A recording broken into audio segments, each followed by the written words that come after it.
Jy moet tog nooit dat Paasfees by jou verbygaan sonder dat jy diep nadink oor wat alles gebeur het op Goeie Vrydag en op Paasondag nie. Ja, en ons moet dit elke dag doen, maar Paasfees gee ons juist die geleentheid om stil te staan by die kern van ons geloof. Gaan lees gerus weer die eerste 14 verse van Romeine 6 en hoor 'n bietjie wat die Heilige Gees vir jou wil sê. In daardie gedeelte noem Paulus dit 5 keer dat 'n kind van God op 'n besonderse manier 'n sterfte gehad het saam met Jesus Christus. In 6 vers 5 skryf hy, ons het saam met Jesus een geword in sy dood. Maar hy begin al daar by vers 3, ons is in sy dood gedoop.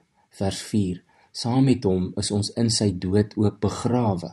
En vers 6, die ou sondige mens wat ons was, is saam met hom gekruisig.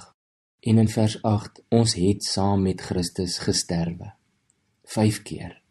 En ons weet, Paulus bedoel dit geestelik, maar ek dink hy wou seker maak ons mis nie hierdie punt nie.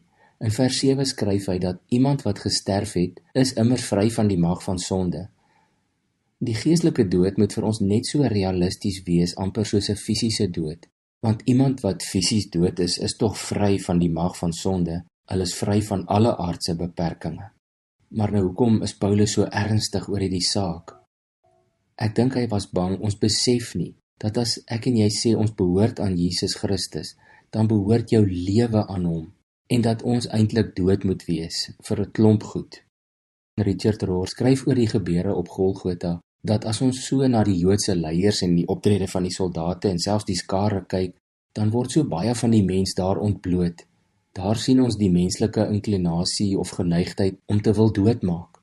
Ons hoor nog die krete weergalm, kruisig hom, kruisig hom.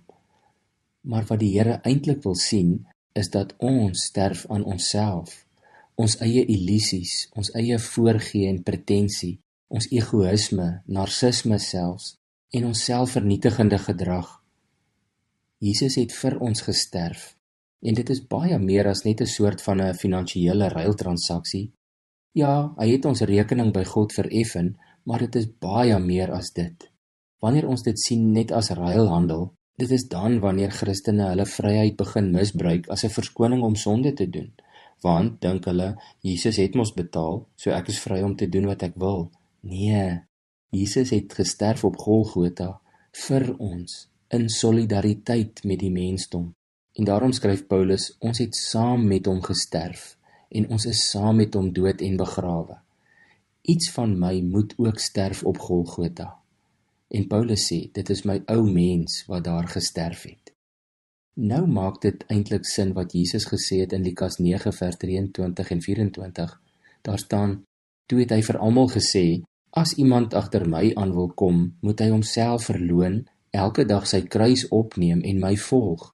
Want elkeen wat sy lewe wil behou, sal dit verloor, maar elkeen wat sy lewe om my ontwil verloor, sal dit behou. Jesus sê, ons moet ons lewe verloor. Watter lewe?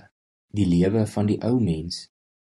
Golgotha het nie gebeur om vir jou 'n vrykaartjie te gee om vir jouself te leef, of om sonde te doen asof daar nie 'n prys voor betaal is nie.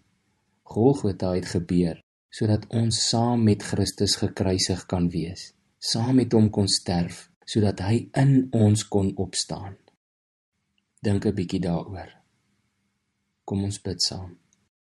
Here, wanneer hierdie gedagtes groter as ons verstand raak, dan bid ek dat U deur U Gees in ons harte sal werk, dat ons sal verstaan wat presies dit beteken toe U gesê het, dat elkeen van ons wat U wil volg, ons lewe om U ontwil sal moet verloor. Help ons om nie op 'n afstand te staan en kyk na Golgotha nie, maar om te besef dat ons ook eintlik daar saam met U gesterf het, dat die ou mens daar dood is.